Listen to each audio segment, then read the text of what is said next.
The story you're about to hear is a compilation of documented true facts about historical characters, events, or locations.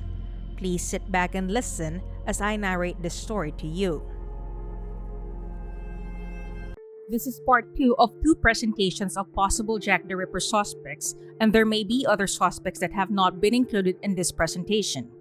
In the late 1800s, several women were brutally murdered in London's Whitechapel district. The murders were thought to have been committed by the same person, dubbed Jack the Ripper. Jack the Ripper, as named in a letter written by someone claiming to be the killer, made headlines around the world, but we know very little about him. He was never identified, but a sketch was created to aid in the manhunt. Mary Ann Nichols, Annie Chapman, Elizabeth Stride, Catherine Eddowes, and Mary Jane Kelly are the canonical 5. 5 women who were murdered in a 10-week period in 1888, according to historians. However, there are theories of Dubois' veracity that Jack the Ripper was responsible for dozens of murders, not just in London. The killings remain unsolved to this day and are unlikely to be solved definitively because much of the evidence and case files were destroyed during the German bombing of England during World War II. There are numerous theories as to who the murderer was. After interviewing over 2,000 people, investigating 300, and detaining 80 more, London police were still perplexed as to the identity or identities behind all these heinous murders. During their investigations, however, police narrowed the suspects down to several people, though none were formally charged. There were numerous theories as to who Jack the Ripper was. Here are a few of the possible candidates. Francis Craig. Many ripperologists now believe that Mary Jane Kelly's husband, Francis Porzum Craig, was responsible for all of the Jack the Ripper's murders in London. Craig was a reporter at the time of the murders, covering police courts and inquests into the Whitechapel murders, as well as other crimes in London's East End. Craig was born in 1837, the son of a well-known Victorian social reformer, and some speculated that he had a mental illness, or more specifically, a schizotypal personality disorder. He lived on Mile End Road in Whitechapel, just 7 minutes from the first Jack the Ripper murder scene, and in 1884, he married Elizabeth Weston Davis, who is thought to have been a prostitute known as Mary Jane Kelly, Jack the Ripper's final victim. According to theories, when Craig discovered his wife was working as a prostitute, she went into hiding in the East End under a fictitious name. Craig began plotting her murder but hid his involvement by murdering other prostitutes in the area first. Karl Feigenbaum. Karl Feigenbaum, a 50-year-old German merchant sailor, was another possible suspect in the Jack the Ripper murders in London. Karl Feigenbaum was a German sailor who had traveled extensively throughout Europe and the United States. Feigenbaum was convicted and sentenced to death for the murder of Juliana Hoffmann, an elderly widow. He was eventually put to death by electric chair. In court, the only murder they could pin on Feigenbaum was that of Hoffmann, but evidence suggests he could have been the primary suspect in many more killings, including those in Whitechapel linked to Jack the Ripper. Following the execution, Feigenbaum's own lawyer stated that he had suspicions that Feigenbaum was the notorious London serial killer. Feigenbaum had also been implicated in another heinous murder in New Jersey. Carrie Brown was a prostitute who was brutally murdered and mutilated in a manner reminiscent of Jack the Ripper's victims. Feigenbaum was never convicted of the murder, but it went unsolved, and many believe he was the likely perpetrator. Feigenbaum could have stayed in Whitechapel, London, which is near the waterfront, while docked in the city. The similarities between the Carrie Brown murder and Karl Feigenbaum's conviction for murder, as well as his ability to have been in Whitechapel at the time of the murders, make Karl Feigenbaum a strong candidate for Jack the Ripper. Prince Albert Victor. There are several theories that a British heir to the throne was responsible for the Jack the Ripper murders. One of them stems from a 1970 article written by an octogenarian doctor about his friendship with the royal physician's family. Dr. Thomas Stowell, the author, seemed to strongly imply, without naming names, that Prince Albert Victor, Queen Victoria's grandson, had contracted syphilis in the West Indies, which gradually drove him insane and then to murder. The royal family allegedly knew about the whole thing and covered it up. And at his death in 1892, was caused by the disease that drove him to kill, not the flu. Another theory holds that the prince married a Whitechapel woman and had a child with her. Witnesses were allegedly killed to keep the potential heir hidden. The issue was that none of these claims could be proven. Dr. Thomas Towell died shortly after his theory was published, and by that time anyone thought to verify the story, all his personal papers, and presumably Gall's papers, had been burned. The theory also has a major flaw. Eddie was not in London on the days of any of the murders. That hasn't stopped the theories, and it hasn't stopped him from being forever associated with Jack the Ripper's shadow. James Maybrick.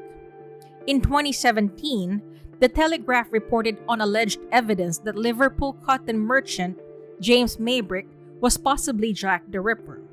A confession was discovered in the pages of a diary discovered in 1992. He not only murdered in Whitechapel, but also murdered a Manchester prostitute.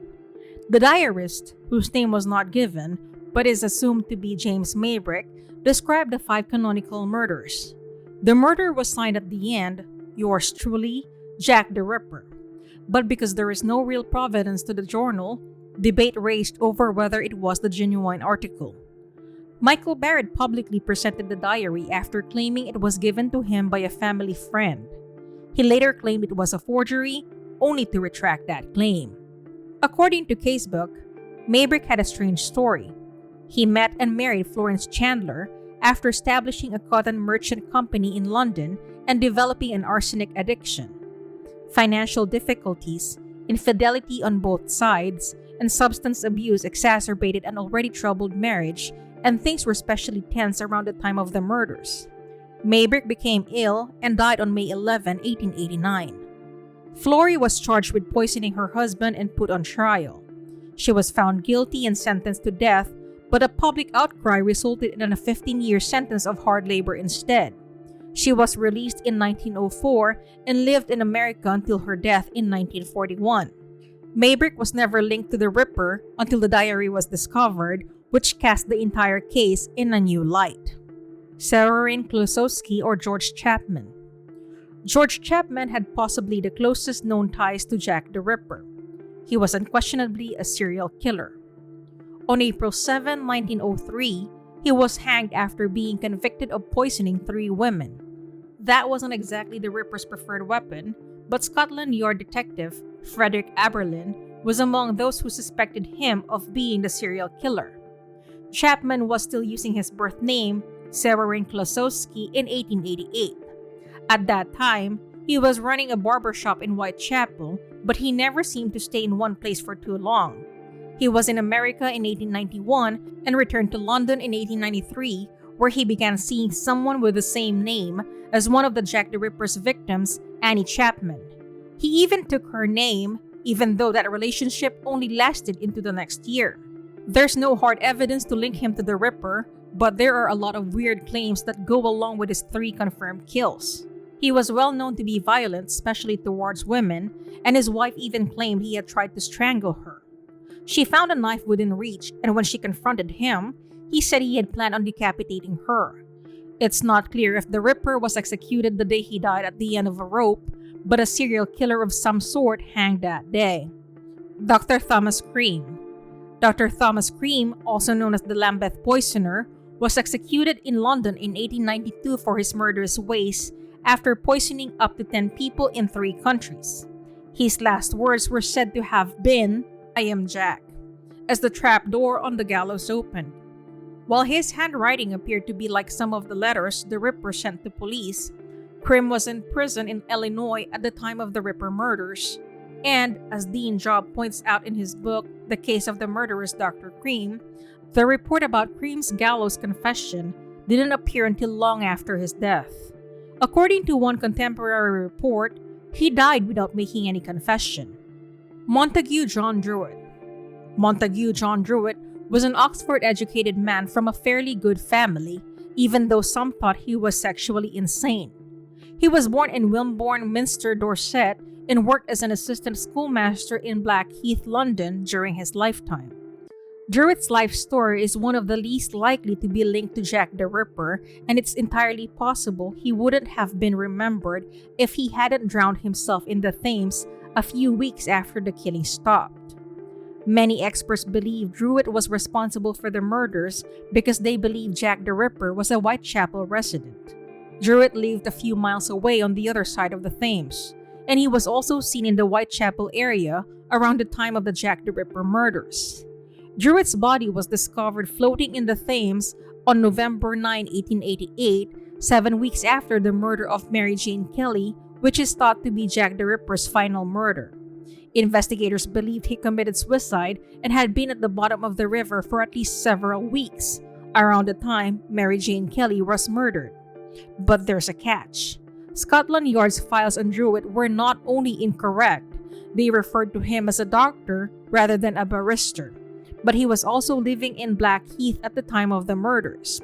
He was playing in a cricket match the day after Polly Nichols was murdered, as well as the day Annie Chapman was murdered. That appears to be an alibi, but some believe he was Jack the Ripper.